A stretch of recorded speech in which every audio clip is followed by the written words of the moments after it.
Om Swastiastu. Assalamualaikum warahmatullahi wabarakatuh. Shalom Namo Buddhaya, salam sejahtera bagi kita semua. Perkenalkan, saya I Gustiayu Wulan Krisna Dewi, salah satu dosen tetap di jurusan Teknik Sipil Politeknik Negeri Bali. Jurusan Teknik Sipil Politeknik Negeri Bali memiliki 5 prodi aktif, yaitu Program Studi D3 Teknik Sipil, Program Studi Sarjana Terapan Manajemen Proyek Konstruksi, Program Studi Sarjana Terapan Teknologi Rekayasa Konstruksi Bangunan Gedung, Program Studi Sarjana Terapan Teknologi Rekayasa Konstruksi Bangunan Air, serta Prodi D2 Fondasi Beton dan Pengaspalan Jalan. Sebagai dosen di jurusan Teknik Sipil Politeknik Negeri Bali, salah satu mata kuliah yang saya ampu yang sesuai dengan bidang keahlian saya adalah mata kuliah Manajemen Konstruksi. Mata kuliah ini ditujukan bagi mahasiswa semester 2 pada Prodi D3 Teknik Sipil dengan kode mata kuliah MKK 242201204 yang berbobot 2 SKS. Diselenggarakan dalam 16 kali pertemuan dengan rincian 14 kali pertemuan materi dan 2 kali pertemuan untuk UTS dan UAS. Mata kuliah Manajemen Konstruksi memberikan pemahaman dasar mengenai prinsip, proses, dan praktek dalam pengelolaan proyek konstruksi secara efektif dan efisien. Mahasiswa akan mempelajari konsep manajemen proyek, manajemen sumber daya, manajemen lingkungan, dan risiko yang melekat pada proyek konstruksi. Cakupan materi meliputi tujuan dan jenis proyek, proses manajemen proyek, peran para pemangku kepentingan atau stakeholder, struktur organisasi proyek, serta tugas dan tanggung jawab setiap pihak. Dalam mata kuliah ini, mahasiswa juga akan dibekali pengetahuan mengenai tahapan pengadaan barang dan jasa, pihak-pihak yang terlibat, serta dokumen-dokumen penting seperti dokumen pengadaan barang dan jasa, dokumen penawaran, dokumen kontrak, serta dokumen pelaksanaan dalam proyek. Di akhir perkuliahan, mahasiswa diharapkan mampu menyusun dokumen-dokumen tersebut secara mandiri serta memahami penerapannya dalam pelaksanaan proyek konstruksi sesuai peraturan yang berlaku. Adapun capaian pembelajaran lulusan atau CPL Prodi pada mata kuliah ini meliputi aspek sikap yaitu S1 dan S2, aspek pengetahuan yaitu P1, P3, P5, dan P6, aspek keterampilan umum yaitu KU1, dan aspek keterampilan khusus atau KK5 yang telah tertuang dalam RPS dan telah divalidasi oleh Koordinator Program Studi dan juga Koordinator Rumpun Mata Kuliah. Capaian pembelajaran mata kuliah yang diharapkan pada mata kuliah Manajemen Konstruksi ini antara lain, CPMK 1, mahasiswa memiliki keimanan dan ketakwaan kepada Tuhan Yang Maha Esa disertai memiliki moral dan etika dalam menjalankan tugas. CPMK 2, mahasiswa memahami tentang pengertian, tujuan, dan fungsi manajemen. CPMK 3, mahasiswa memahami tentang pengertian, tujuan, fungsi, dan hal-hal yang dibahas dalam manajemen proyek konstruksi. CPMK 4, mahasiswa memahami tentang proyek konstruksi. CPMK 5, mahasiswa mengetahui pengertian dan penyusunan dokumen-dokumen proyek. CPMK 6, mahasiswa mengetahui pengertian dan metode pengadaan barang dan jasa. CPMK 7, mahasiswa mengetahui pengertian, tujuan, dan landasan hukum tentang kontrak. Serta CPMK 8, mahasiswa mampu menyusun dokumen proyek. 3 komponen utama dalam proses pembelajaran mata kuliah Manajemen Konstruksi ini yaitu Delivery, Interaction, dan Assessment atau DIA. Yang pertama, untuk metode penyampaian atau delivery, digunakan pendekatan blended learning, yaitu perpaduan antara pembelajaran tatap muka dan pembelajaran daring melalui e-learning. Penyelenggaraan e-learning dimaksudkan untuk memberikan kesempatan kepada mahasiswa agar dapat mengakses dan berinteraksi dengan sumber belajar kapan saja sehingga mempermudah penguasaan konsep-konsep dalam mata kuliah Manajemen Konstruksi. Diskusi dalam pembelajaran dilakukan baik secara langsung atau tatap muka maupun melalui media virtual atau synchronous e-learning guna memperdalam pemahaman terhadap teori yang disampaikan. Penerapan blended learning ini diharapkan mampu untuk meningkatkan daya nalar, penguasaan materi, serta membentuk sikap belajar mandiri pada mahasiswa, sehingga mereka dapat secara kreatif mengembangkan kompetensinya di bidang manajemen konstruksi. Saya menyediakan materi pembelajaran dan rencana pembelajaran semester atau RPS yang dapat diunduh langsung melalui sistem e-learning Politeknik Negeri Bali. Selain itu, saya juga menyampaikan materi secara langsung melalui presentasi interaktif saat pertemuan tatap muka untuk memperkuat pemahaman mahasiswa. Proses pembelajaran ini turut didukung oleh berbagai media seperti video pembelajaran dan kuis interaktif melalui platform Quizizz. Yang kedua, interaksi. Interaksi dalam mata kuliah ini melibatkan komunikasi dua arah antara dosen dan mahasiswa melalui berbagai bentuk kegiatan, seperti diskusi kelas, sesi tanya-jawab, kerja kelompok kolaboratif, serta refleksi bersama terhadap materi yang telah dipelajari. Yang ketiga, asesmen. Sistem penilaian atau asesmen dalam mata kuliah ini dibagi menjadi dua jenis, yaitu asesmen formatif dan juga asesmen sumatif. Asesmen formatif yang bertujuan untuk menilai proses dan perkembangan pemahaman mahasiswa selama perkuliahan. Penilaian ini mencakup yang pertama kuis, kemudian yang kedua ada tugas individu, yang ketiga yaitu tugas kelompok atau proyek akhir, dan yang keempat penilaian melalui sikap dan keterampilan seperti partisipasi aktif mahasiswa, etika kerja, dan tanggung jawab dalam diskusi dan tugas. Sedangkan asesmen sumatif yaitu penilaian akhir terhadap capaian pembelajaran mahasiswa melalui ujian tengah semester atau UTS serta ujian akhir semester atau UAS. Bobot penilaian sesuai dengan RPS dan kontrak perkuliahan yaitu bobot untuk kuis sebesar 15%, untuk tugas besar atau tugas proyek kelompok itu sebesar 25%, untuk ujian tengah semester atau UTS yaitu sebesar 20%, untuk ujian akhir semester atau UAS yaitu sebesar 25%, serta untuk presensi atau dan juga partisipasi keaktifan mahasiswa yaitu sebesar 15%. Penilaian dilakukan secara objektif dan juga transparan, dengan umpan balik atau feedback yang diberikan untuk mendorong perbaikan yang berkelanjutan. Seluruh nilai dan progres mahasiswa dapat diakses melalui sistem e-learning PNB dan juga melalui SION sebagai bentuk akuntabilitas dan keterbukaan dalam proses pembelajaran. Baik, berikut merupakan video proses pembelajaran pada mata kuliah manajemen konstruksi dengan materi dokumen-dokumen proyek. Mari kita simak. Semuanya. Ya, jadi walaupun sudah siang, kalian semua sudah makan siang kan semuanya ya, jangan sampai ada yang ngantuk. Oke? Ya, jadi sebelum saya masuk ke pembelajaran terkait dengan dokumen-dokumen proyek ini, sebelumnya kan kita sudah membahas terkait dengan tahapan proyek ya. Ya. Ada yang masih ingat nggak tahapan proyek itu apa aja? Mulai dari mana sampai apa? Ya, jadi ada time life cycle-nya project itu. Ini kita mulai dari sini misalnya sampai di sini. Ada, kalau di buku ada 6 tahapan ya. Yang pertama ada apa? Konsep Ide, ya, inisiasi, ide, gagasan konseptual ya.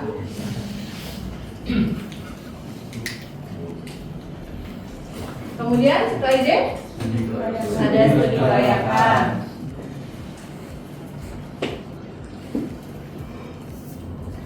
Setelah itu ada desain. Ini perencanaan ya. Setelah perencanaan ada apa? Pengadaan. Kemudian setelah pengadaan dilanjutkan dengan implementasi. Implementasi ini sama dengan pelaksanaan ya. Implementasi. Pelaksanaan. Nah, yang terakhir ada operasional atau maintenance ya. Jadi ini semua tahapan ini kalian sudah pelajari sebelumnya, dan sebenarnya dari tahapannya kan ada sambungannya dengan pembahasan kita berikutnya yaitu dokumen-dokumen proyek. Jadi di bagian sini ya, mulai dari semuanya itu akan ada dokumennya sebenarnya ya. Jadi makanya kenapa saya bertanya lagi terkait dengan tahapan agar kalian juga bisa memahami kelanjutan dari dokumen-dokumen proyek itu apa aja sih gitu ya. Kemudian Sebelum kita masuk ke dokumen-dokumen proyek, ada baiknya kita fresh dulu otaknya ya, biar nggak ngantuk. Jadi saya mau kasih kuis sedikit ya. Oke, siap-siap dulu ya untuk kuisnya.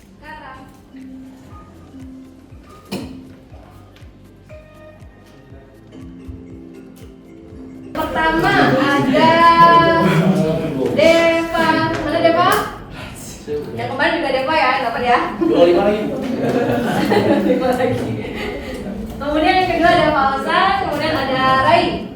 Rai yang mana? Rai. Oke. Ya, jadi gimana kira-kira kuisnya tadi? Lumayan. Ada yang sudah baca untuk sebelumnya nggak? Bab 4-nya, materi bab 4-nya. Udah ya, cuma mungkin karena waktunya sedikit jadi agak tegang ya. Oke, saya lanjutkan aja dulu ke materi ya.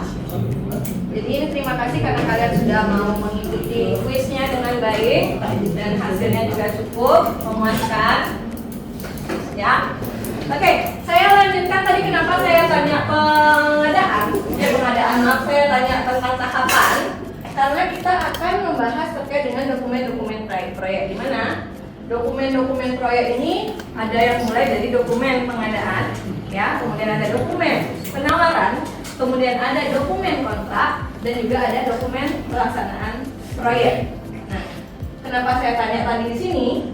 Ya karena tahapan ini akan berkaitan dengan dokumen-dokumen yang akan dilaksanakan. Termasuk di dalamnya tadi saya agak lupa ya tanyain stakeholder-nya, masih ingat nggak? Stakeholder itu apa? Ayo. Pihak-pihak yang terlibat ya. Jadi pihak-pihak yang terlibat di sini siapa-siapa aja, harusnya sudah ingat ya. Karena kemarin sudah UTS. Oke. Ya, jadi kembali kita ke dokumen pengertian dan jenis dokumen proyek. Jadi kalau kalian baca apa itu dokumen proyek? Dokumen proyek adalah dokumen-dokumen yang dibuat sejak masa perencanaan sampai dengan masa pelaksanaan proyek. Ya, yang mana tadi ada dokumen pengadaan, kemudian ada dokumen penawaran, kemudian ada dokumen kontrak, dan juga yang terakhir ada dokumen pelaksanaan proyek. Nah, yang pertama tadi dokumen pengadaan sama seperti yang di sini ya, tahapan ini ya. Jadi setelah perencanaan selesai akan dilakukan pengadaan. Pengadaan di sini maksudnya kalau misalnya saya sebagai owner, saya akan menunjuk kontraktor saya melalui apa tahapannya, melalui tahapan pengadaan tadi.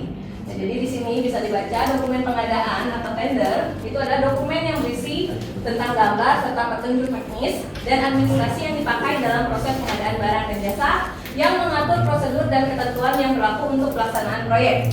Ya, adapun yang termasuk di dalam dokumen pengadaan ini ada gambar rencana. Gambar rencana, kalau misalnya nama lainnya ada as plan drawing ya. Kemudian ada rencana kerja dan syarat-syarat atau RKS. Kemudian ada daftar kuantitas atau bill of quantity. Kemudian ada keterangan lainnya ya. Berikutnya ada daftar kuantitas atau bill of quantity. Jadi kalau misalnya kalian bisa baca dulu ya. Jadi saya sambil menjelaskan apa itu bill of quantity. Jadi sebenarnya itu adalah RAB. Hanya saja pada saat dokumen pengadaan ini diberikan nantinya tidak akan dicantumkan harga satuannya. Ya, jadi kalau misalnya kalian ingat RAB biasanya ada nama deskripsi pekerjaannya apa, kemudian ada volumenya, bukan volume, kuantitas. Kalau volume itu satuannya di meter kubik pasti ya. Kalau kuantitas tergantung ada luasan berupa volume kah, ya, atau panjang itu cuma meter kubik, panjangnya apa satuannya. Kemudian ada harga satuan, ya. Kalau misalnya si owner tadi kembali ya yang akan memberikan dokumen pengadaan tadi sebenarnya dia sudah memegang harga satuan sendiri atau OS. Jadi dia sudah memiliki RAB yang sudah ada nilai totalnya di awal. Kemudian yang akan diberikan pada saat pengadaan nanti itu adalah yang hanya berupa tanpa ada harga satuannya itu ya intinya ya. Jadi nggak ada nilai totalnya di akhir. Nilai total di akhir yang dimiliki oleh owner saja dulu, karena yang akan mengisi nantinya adalah kontraktor yang akan ikut tender, gitu, penyedia barang atau jasa yang akan mengikuti proses pengadaan tersebut. Ayo angkat tangannya, ada yang bisa bantu saya? Fauzan mungkin mau bantu?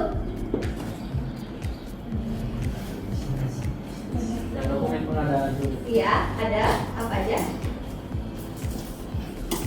Ada gambar rencana, kemudian rencana kerja dan syarat-syarat, kemudian ada data kuantitas dan keterangan lainnya ya. Jadi semuanya juga sudah bisa dipahami ya. Saya akan lanjutkan ke dokumen selanjutnya, yaitu dokumen penawaran. Jadi setelah, kalau misalnya ada suatu cerita ya, jadi kalau misalnya tadi ada sudah pengadaan, kan ada kontraktor ceritanya yang ikut dalam proses pengadaan tersebut. Jadi untuk bisa dipilih, si kontraktor yang tadi ikut serta dalam proses pelelangan akan memberikan dokumen penawarannya. Jadi bisa dibaca dokumen penawaran adalah dokumen yang diajukan oleh kontraktor untuk mengajukan penawaran dalam rangka mengikuti pelelangan suatu proyek dan dibuat berdasarkan persyaratan dalam dokumen tender dan penjelasan panitia lelang.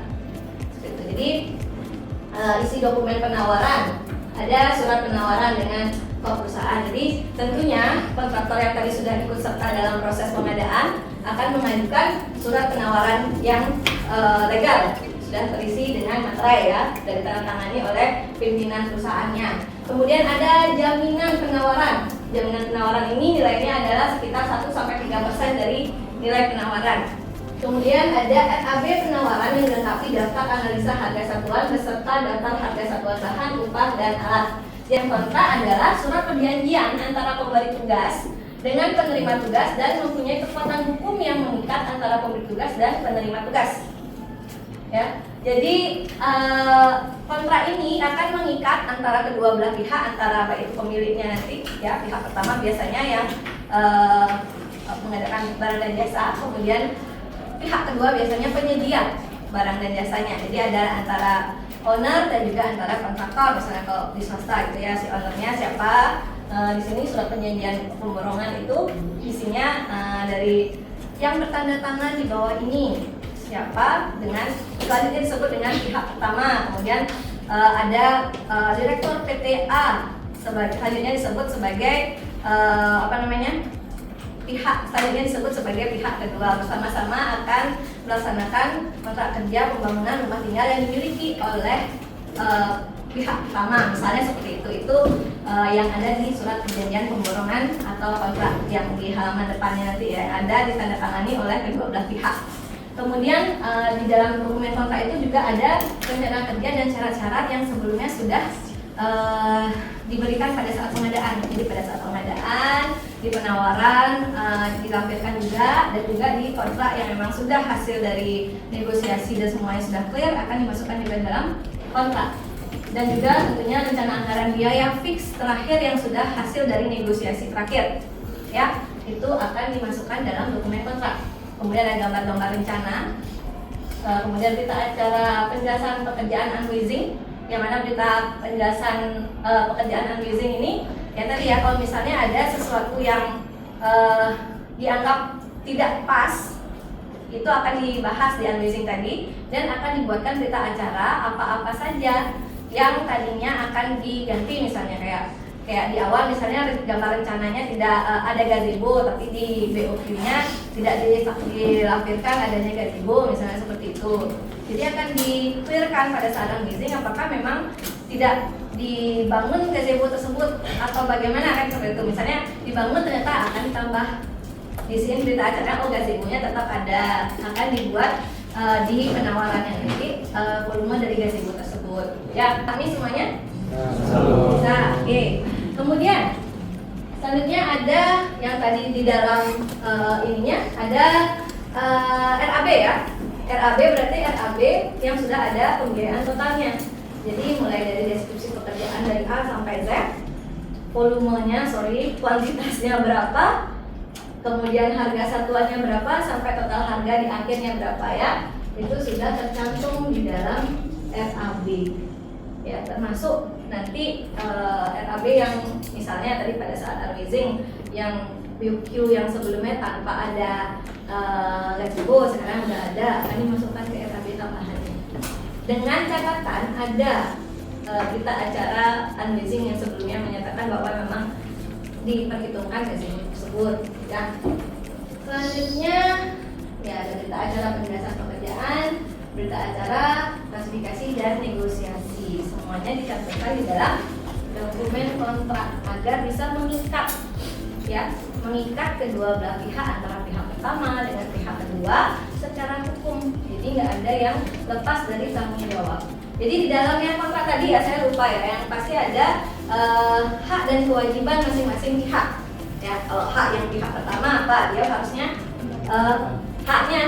haknya apa?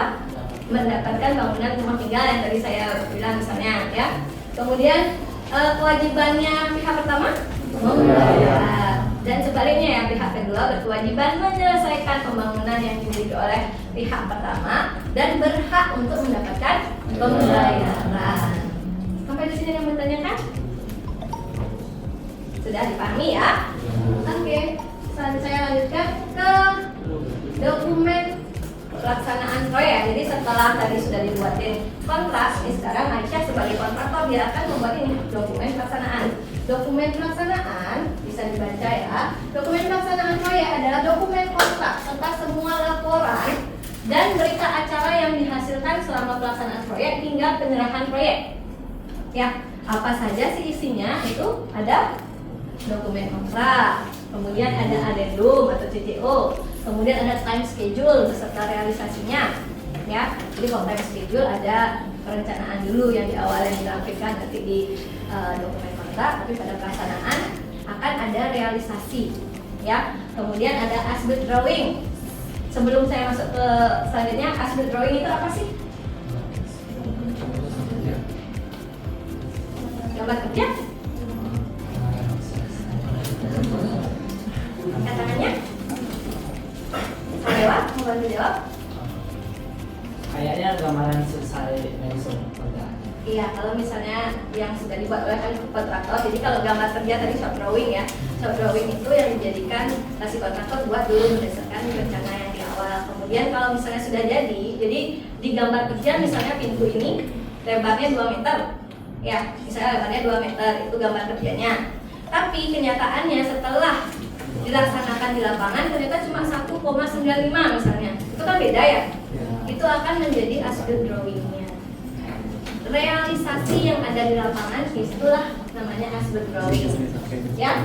Kemudian ada laporan pemeriksaan hasil laboratorium atau pengujian, seperti misalnya kalau cek beton ya, hasilnya sesuai dengan enggak mutunya, nanti itu ada hasil labnya itu dilampirkan.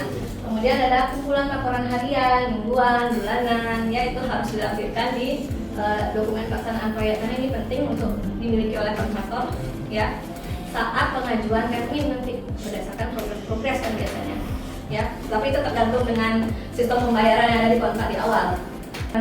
Mingguan maupun bulanan yang mencantumkan terkait dengan progres harus menyatakan sudah mencapai 60%. Biasanya ketercapaian progres tersebut juga ada diperiksa oleh pihak owner melalui konsultan pengawasnya, ya. Itu akan dicek kesesuaiannya apakah memang benar sudah mencapai 60% tadi. Jika memang sudah mencapai 60% tadi, akan dilakukan dibuatkan invoice pengajuan pembayaran.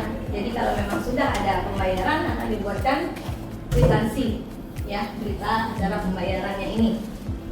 Selanjutnya ada berita acara serah terima yang pertama atau provisional handover. Jadi yang pertama itu misalnya sudah selesai nih pekerjaannya 100%, tapi sebenarnya ada masih retensi yang ditahan selama masa pemeliharaan. Jadi berita acara serah terima di awal sebelum selesai pemeliharaan itu yang handover yang pertama, ya. Jadi retensi, kenapa ada retensi atau masa pemeliharaan? Jadi si owner itu ingin meminta jaminan dari pihak kontraktornya, apakah nantinya kalau bocor itu siapa yang nanggung kalau nggak ditahan. Bisa jadi kan owner nanti sendiri yang bayar, padahal baru selesai loh, besoknya udah bocor, misalnya kayak gitu. Jadi kan kasihan ownernya ya, makanya ada masa pemeliharaan. Biasanya sih tergantung ya, tergantung kontrak, ada yang selama 3 bulan, ada yang 6 bulan, bahkan 1 tahun, tergantung isi dari klausul yang ada di SPK tentunya, ya. Jadi setelah masa pemeliharaan berakhir, itu akan dilanjutkan dengan berita acara serah terima yang kedua atau handover yang kedua, ya, yang sudah final, handover finalnya. itu berarti sudah tidak ada pemeliharaan lagi. Retensi yang tadi ditahan akan dibayarkan kembali dan akan dilakukan tanda tangan sama terkait dengan berita acara serah terima ini ya. Kemudian ada laporan akhir proyek dan catatan fotografis dokumentasi. Ini penting sih biasanya ya untuk ngecek progres itu emang dokumentasi harus ada gitu. Ya. Jadi sampai di sini ada yang mau tanyakan?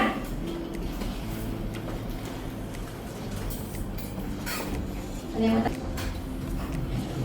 Sampai di sini ada yang mau ditanyakan? Karena sudah berakhir ya. Oke. Ada yang mau tanyakan dulu nih? Ya, saya ingatkan kembali tadi dokumen proyek apa aja, ayo. Pengadaan, penawaran, kontrak, dan yang terakhir pelaksanaan proyek. Ya. Kalau isinya dokumen pengadaan tadi apa aja? Gambar rencana kerja dan cara-cara RKS, kemudian data kuantitas dan keterangan lainnya ya. Kalau penawaran siapa yang ngasih? Pihak penyedia barang dan jasa ya. Kemudian setelah misalnya ditunjuk satu penyedia, dilakukan apa? Kontrak, dapatkan dokumen kontrak ya. Dokumen kontrak isinya tadi SK, gambarnya juga isi RAB-nya ya. Dan juga dokumen-dokumen lain, berita acara advisingnya lah atau berita acara negosiasinya nanti akan dilampirkan di dokumen kontrak. Dan selanjutnya kalau kontraktor sudah melaksanakannya, dibuat dokumen apa? Pelaksanaan proyek. Kalau misalnya di tengah perjalanan pelaksanaan proyeknya ini ada perubahan, gambar dibuat addendum ya atau CCU. Oke, berarti semua sudah ingat ya? Ingat dong? Oke. Selanjutnya karena kalian sudah bisa mengikuti, tugasnya adalah mencari dokumen kontrak. Nanti ya kelompoknya nanti saya yang tunjuk, jadi kalian silakan cari dokumen kontrak untuk kalian analisis terkait dengan dokumen kontrak tersebut. Ya, sampai di sini ada yang mau tanyakan? Sudah bisa dipahami semua ya? Oke, kalau tidak ada yang ditanyakan, saya cukupkan sampai di sini. Terima kasih, selamat siang. Demikian video rekaman proses pengajaran mata kuliah Manajemen Konstruksi pada program studi D3 Teknik Sipil jurusan Teknik Sipil Politeknik Negeri Bali. Video ini digunakan sebagai salah satu syarat dalam penyusunan dokumen pernyataan diri dosen dalam unjuk kerja Tridharma Perguruan Tinggi atau PDD UKT PT. Semoga video ini bisa menjadi pertimbangan yang baik dalam proses penilaian sertifikasi dosen di tahun ini. Akhir kata, saya ucapkan terima kasih. Om Santi Santi Santi. Om. Wassalamualaikum warahmatullahi wabarakatuh.